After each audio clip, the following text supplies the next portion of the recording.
తెలంగాణ ముఖ్యమంత్రి రేవంత్ రెడ్డి గారు అవసరమైతే ఆర్డినెన్స్ తీసుకొచ్చి దేశంలోనే మొట్టమొదటిగా తెలంగాణ రాష్ట్రమే ఎస్సీలను ఏబీగా వర్గీకరిస్తుంది. ఆ వర్గీకరణ జరిగిన తర్వాతనే నోటిఫికేషన్స్ ఇస్తాం. ఇప్పుడు ఇచ్చిన నోటిఫికేషన్ కూడా వర్తింపజేస్తామని చెప్పేసి మాయమాటలు చెప్పి మంత్రివర్గ ఉపసంఘాన్ని వేసి వన్ మ్యాన్ కమిషన్ వేసి కాలయాపన చేస్తూ ఉన్నది. ఇప్పటికే దాదాపు 11,000 టీచర్ ఉద్యోగాలు భర్తీ చేయడం జరిగింది. అట్లాగే మెడికల్ కాలేజ్ సీట్లు, ఇంజనీరింగ్ కాలేజ్ సీట్లు పాత లెక్క ప్రకారమే జరిగిపోతూ ఉన్నాయి. అనేక రకాలుగా నష్టాలు జరుగుతూ ఉన్నాయి. అంతేకాకుండా రేవంత్ రెడ్డి గారు ముందేమో మాదిగలకు నేను చాలా కృతజ్ఞతాభావంతో ఉంటా,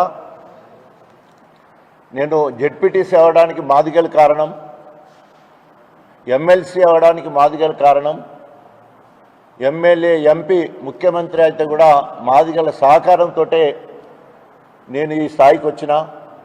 నా వర్గం వాళ్ళు అంటే అగ్రకులస్తులు లేదా నా రెడ్డి వాళ్ళు ఎవరు కూడా నాకు సహకరించకుండా మాదిగల సహకారంతో వచ్చిన వాళ్ళు రుణం తీర్చుకుంటానని మాట్లాడతాడు. కానీ ఆయన చెప్పేది ఒకటి చేసేది ఒకటి లెక్క. మరి ఆయన ఎమ్మెల్యేల టికెట్ ఇచ్చే విషయంలో కానీ ఎంపీ టికెట్ల విషయంలో కానీ పక్షపాత బుద్ధి కనబడ్డది.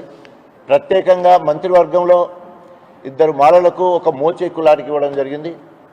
అదేవిధంగా ఎంపీ టికెట్లు వస్తే 2 మాలలకి 1 బైన్ల కులానికి ఇచ్చి మాదిగ కులానికి మొండి చేయి చూపడం జరిగింది.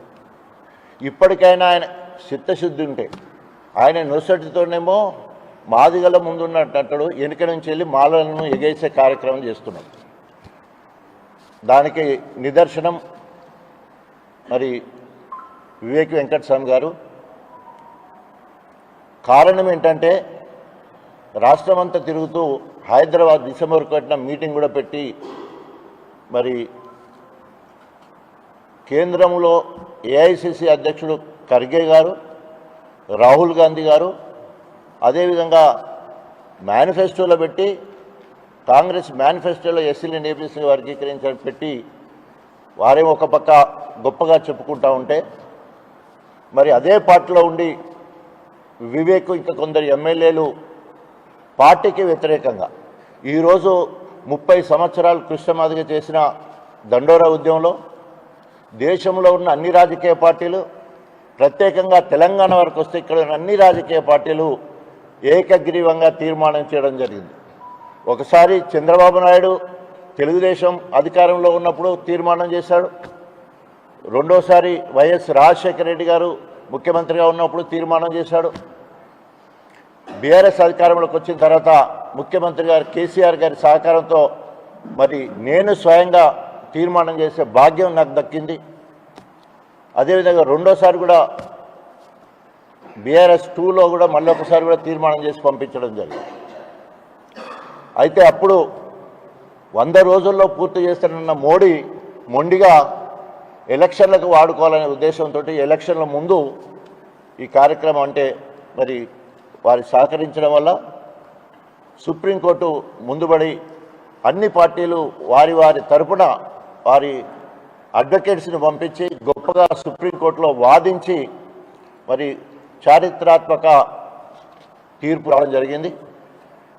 నిజంగా అది మాదిగా ఉపకులాలే కాకుండా ఎస్సీలో ఉన్న 59 కులాలకు సమన్వయం జరగడానికి ఒక మంచి తీర్పు. 30 సంవత్సరాలు పోరాటం చేసిన కృష్ణమాదిగకు, అసలు బాసిన అమరులకు, మాదిగ వీరులకు మరి దాన్ని ఆ తీర్పును అంకితం చేస్తూ దయచేసి మాలలు ఎదిగిన మాలల ఉచ్చులో పడొద్దు. రెండవది రేవంత్ రెడ్డి 2 నాలుకల ధోరణి ద్వంద్వ వైఖరితోటి మాదిగల మధ్యలో సిచ్చు పెట్టాలని చూస్తున్నాడు. ఇప్పటి వరకు ప్రజాహిత కార్యక్రమాలు చేసి ప్రజాపాలనలో ఒక్క మంచి పని చేసి ఇప్పటి వరకు పేరు తెచ్చుకోలే. మరి ఇప్పటికైనా మా మధ్యలో చిచ్చు పెట్టకుండా సామరస్యంగా ముందుకు పోయే విధంగా ఇప్పటికే జనగణన జరుగుతూ ఉంది. 90% వరకు అయిపోయిందని చెప్తా ఉన్నారు. కొన్ని దిక్కులో 100% అయిపోయిందని చెప్తున్నారు. సో ఇప్పటికే మాదిగా సింగిల్ మాదిగా 70% ఉన్నట్టు అంచనాలు బయటకు వస్తూ ఉన్నాయి. మీ వాట మీరు తీసుకోవాలి, మా మాట మేము తీసుకోవాలనే ఒక నిబంధనతో ముందుకెళ్లే కార్యక్రమం. నిజంగా సామాజిక న్యాయం అంటే ఎస్సీలను ఏబీసీలుగా వర్గీకరించడమే.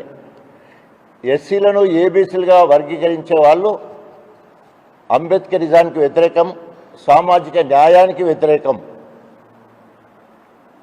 ఇక్కడున్న నాయకులు, కాంగ్రెస్ పార్టీలో ఉన్న ఎమ్మెల్యేలు, ప్రత్యేకంగా కడియం శ్రీహర్ గారు దాదాపు 94 నుండి 2024 అంటే దాదాపు 94 నుండి 104 30 సంవత్సరాలు దళితులకు మొత్తం కూడా ఆయనే హరించుకుంటున్నాడు. అంటే ఆయనే మొత్తం అందరిది దోసుకుంటున్నాడు. తెలుగుదేశంలో ఉన్నప్పుడు మాదిగా పేరుతోటి 10 సంవత్సరాలు రాజ్యం ఏలిండు. జిల్లా మొత్తానికి ఏకైక మంత్రిగా ఉన్నాడు. ఒక్క మాదిగ బిడ్డను కూడా నేను ఎస్సీ అని ఆయన చెప్పుకోకపోవడమే కాకుండా ఒక్క మాదిగ బిడ్డకు కూడా సాయం చేసిన సందర్భం లేదు. ఆయన మార్కుగా ఏమన్నా వరంగల్ జిల్లాకు చేసిందంటే అట్లా కూడా ఏమి చేయలేదు. ఆయన సోషల్ వెల్ఫేర్ మినిస్టర్గా ఉన్నప్పుడు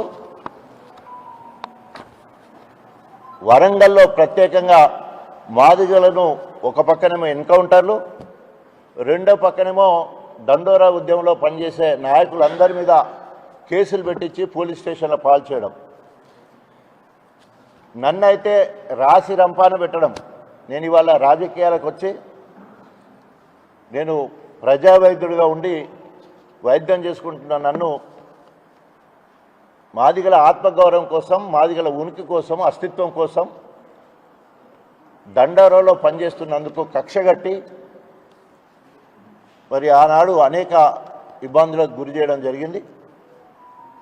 ఏనాడు కూడా దళితుల పక్షపాతి కానీ లేదా మాదిగలకు ఉండడం కానీ చేయలే. మళ్ళీ రెండోసారి బీఆర్ఎస్ ప్రభుత్వంలో ఉప ముఖ్యమంత్రి అయినప్పుడు ఆయన అసలు కులం బయటకు వచ్చి నేను బయన్లా అని చెప్పి మాట్లాడడం జరిగింది.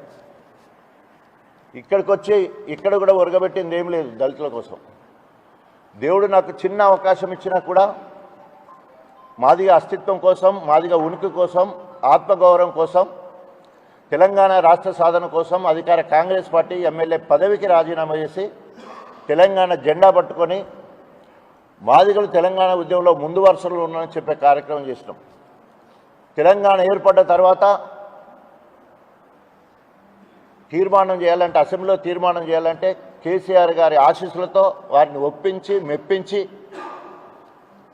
ఏకగ్రీవంగా ఎస్సీలను ఏబీసీలుగా వర్గీకరించాలని అసెంబ్లీలో తీర్మానం చేయడం జరిగింది. మూడవది అవకాశం వచ్చింది వరంగల్కి అని చెప్పేసి హెల్త్ యూనివర్సిటీ తీసుకురావడం కోసం సావు నోట్ల తలబెట్టినంత పనైంది నాకు. అయినా కూడా కేసీఆర్ గారిని ఒప్పించి చిరస్థాయిగా వరంగల్లో మరి కాళోజీ హెల్త్ యూనివర్సిటీ, కళాక్షేత్రము, కేంద్ర ప్రభుత్వం ద్వారా 150 సూపర్ స్పెషాలిటీ హాస్పిటల్ తీసుకురావడం జరుగుతుంది. అంటే ఈ మాట ఎందుకు చెప్తున్నానంటే వచ్చిన అవకాశాన్ని మన వ్యక్తిగత ప్రయోజనాలకు కాకుండా జాతి ప్రయోజనాల కోసం, జాతి ఉనికి చాటడం కోసం అనేక కార్యక్రమాలు చేశారు. మరి కడియం శ్రీహర్ ఏం చేశాడు? 10 సంవత్సరాల బీఆర్ఎస్ ప్రభుత్వంలో ఆయన మూట కట్టుకున్నది నమ్మక ద్రోహి. ఆయన మూట కట్టుకున్న నమ్మక ద్రోహి. ఆయన బిడ్డకు మాత్రం ఎంపీ టికెట్ కోసమే మరి స్వార్థంతో ఆయన రాజకీయాలు చేసిన కానీ ఏ ఒక్క దళిత బిడ్డకి ఇప్పటివరకు ఏనాడు కూడా చేయలేదు. అంతేకాకుండా ఈరోజు ఆయన నమ్మక ద్రోహానికి బ్రాండ్ అంబాసిడర్గా నమ్మక ద్రోహానికి బ్రాండ్ అంబాసిడర్గా మిగిలిపోయిన పరిస్థితి కనబడతా ఉన్నది. ఇప్పటికైనా చిత్తశుద్ధి ఉండేది ఉంటే మీరందరూ కూడా ఒక్కబడలే అనేది కదా రేవంత్ రెడ్డి, నేను ఒక్కబడి విద్యార్థులమే, ఆయన కంటే నేనే సీనియర్ అని చెప్పేసి ఆనాడు చంద్రబాబు దగ్గర ఉన్నప్పుడు సోషల్ వెల్ఫేర్ మినిస్టర్గా ఉండవు, అప్పుడు ఏబీసీలు అయినాయి, అప్పుడు నేను కూడా ఉన్నానని చెప్పేసి డంబికాలు బలుపుతుంటావు. నీకు సిగ్గు శరమున్నా, ఏమాత్రం పౌరుషం ఉన్నా, రేషమున్నా కడియం శ్రేరి, ఇది నీకు చివరి అవకాశం. 74 ఏళ్ళు ఉన్నాయి, ఇప్పటికైనా చేసిన పాపాలన్నీ కడుక్కోవాలంటే. దండోరా ఉద్యమంలో నేను కూడా భాగస్వామినని నువ్వు చెప్తున్నావు కదా, అది నిజమే అయితే నువ్వు వెంటనే రేవంత్ రెడ్డి ఎంబడి పడతావో ఏం చేస్తావో నాకు తెలియదు. బెదిరిస్తావా, అదిరిస్తావా? జమిడికా ఉంటుంది, బయలులో కొట్టే జమిడికా ఉంటుంది. ఇప్పుడు నేను మాదిగా చెప్పుకోవడానికి గర్వపడతాను. I'm doctor Tatikonda Rajaiah Madiga. డప్పు కొట్టమంటే అసలు నా సామిరంగా కొడతా, చెప్పు కుట్టమంటే కూడా కుడతా. మరి ఆయన నిజంగానే బయలులో అయితే జమిడికం కొట్టి, అది కుల గౌరవానికి ప్రతీక.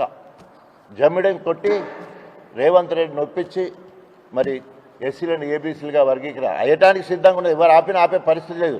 కానీ ఇత్తేసి పొత్తు కలపాలంటారు కదా, ఆ పని చేసడానికైనా కనీసం ఇప్పటికైనా నీ చేతిలో ఆనాడు అధికార పార్టీలో టీడీపీలో, ఈనాడు మళ్ళీ అధికార పార్టీకి అవకాశవాదంగా పోయినావు. నువ్వు పో, నీతో పాటు మాదిగా ఎమ్మెల్యేలు ఉన్నారు, వాళ్ళు పనికత్తులు అవుతారు, గూటాలు అవుతారు. మరి రేవంత్ రెడ్డి గుద్దుతేనే ఆయన బయటకు వచ్చే పరిస్థితి ఉన్నది. గూటం పనికత్తులు కావాలి. మా దండోరా నాయకులందరూ కూడా, అనేక గ్రూపులుగా ఉన్న మాదిగలందరూ కూడా మరి డప్పు కొట్టి సిటికడేస్తూ మరి దండోరా వేసి ఏబీసీడీలు సాధించుకోవాల్సిన అవసరం ఉంది. మరి ఈ రకంగా ఎవరు ఆపినా ఎస్సీలు ఏబీసీలుగా వర్గీకరించి ఆపే ప్రసక్తి లేదు. ఎందుకంటే ఇప్పటికే ఉద్యమం పరాకాష్ఠకు తేరింది. సమాజం మొత్తం కూడా అర్థం చేసుకోవడం జరిగింది, ఎంత అన్యాయం జరిగిందని చెప్పేసి. ఇప్పటికైనా రేవంత్ రెడ్డి వెంటనే ఈ పార్లమెంట్లో ఈ అసెంబ్లీ సమావేశాల్లోనే బిల్ ప్రవేశపెట్టి చరిత్ర పుటల్లో ఎత్తడో, బిల్ పెట్టకుండా చరిత్రహీనుడైతాడో రేవంత్ రెడ్డి తేల్చుకోవాలని చెప్పేసి హెచ్చరిస్తూ వెంటనే అసెంబ్లీ సమావేశాల్లో బిల్లు పెట్టాలని డిమాండ్ చేస్తా ఉన్నాం. జై తెలంగాణ, జై తెలంగాణ, జై తెలంగాణ, జై తెలంగాణ. మాదిగల ఐక్యత, వర్ధిల్లాలి. మాదిగల ఐక్యత, వర్ధిల్లాలి. ఎస్సీ వర్గీకరణ వెంటనే అమలు చేయాలి. ఎస్సీ వర్గీకరణ వెంటనే అమలు చేయాలి.